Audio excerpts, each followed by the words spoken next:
Pero también, haciendo obviamente un análisis de lo que ha pasado, hemos dejado atrás una semana rica en novedades y también confirmaciones de lo que habíamos anticipado, fundamentalmente en lo político.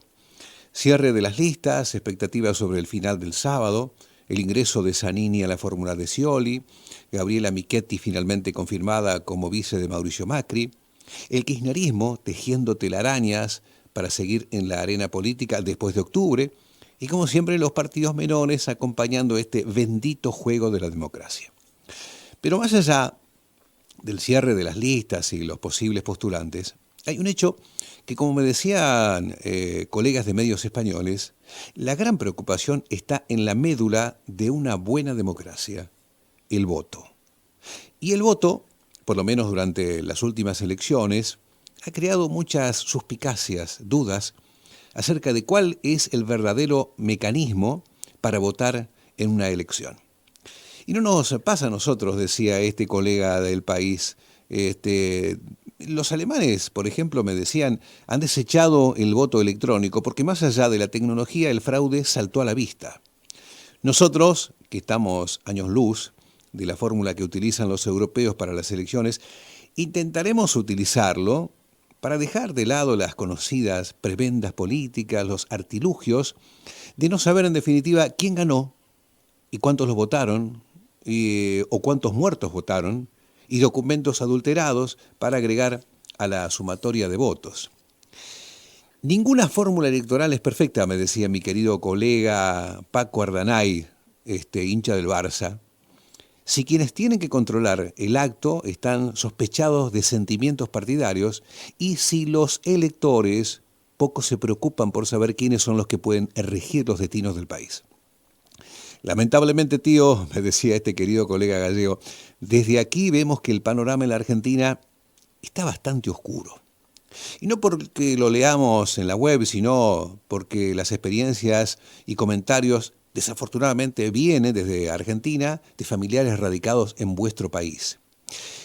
Y yo pensaba, si desde afuera nos ven de esa manera, ¿qué podemos esperar de las próximas elecciones presidenciales, no?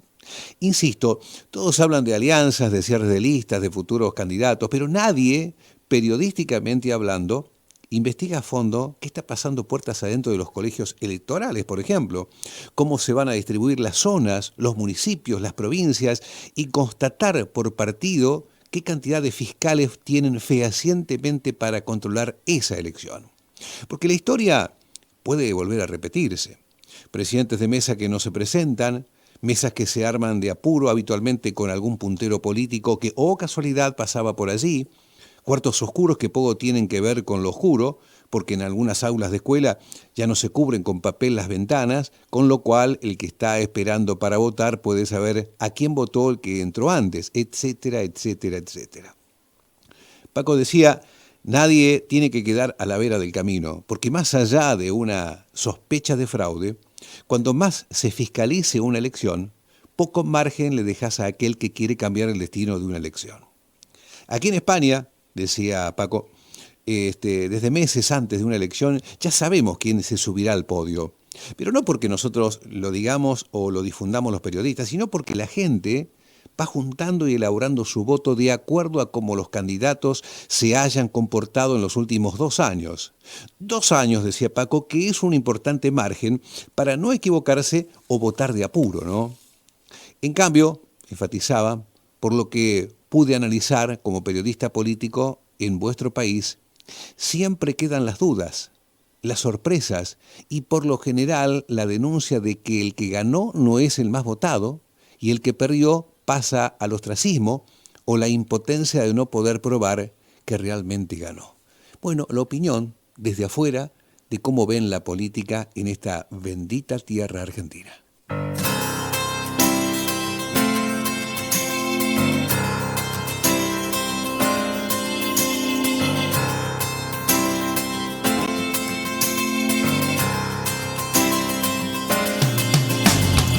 Me gusta estar al lado del camino, fumando el humo mientras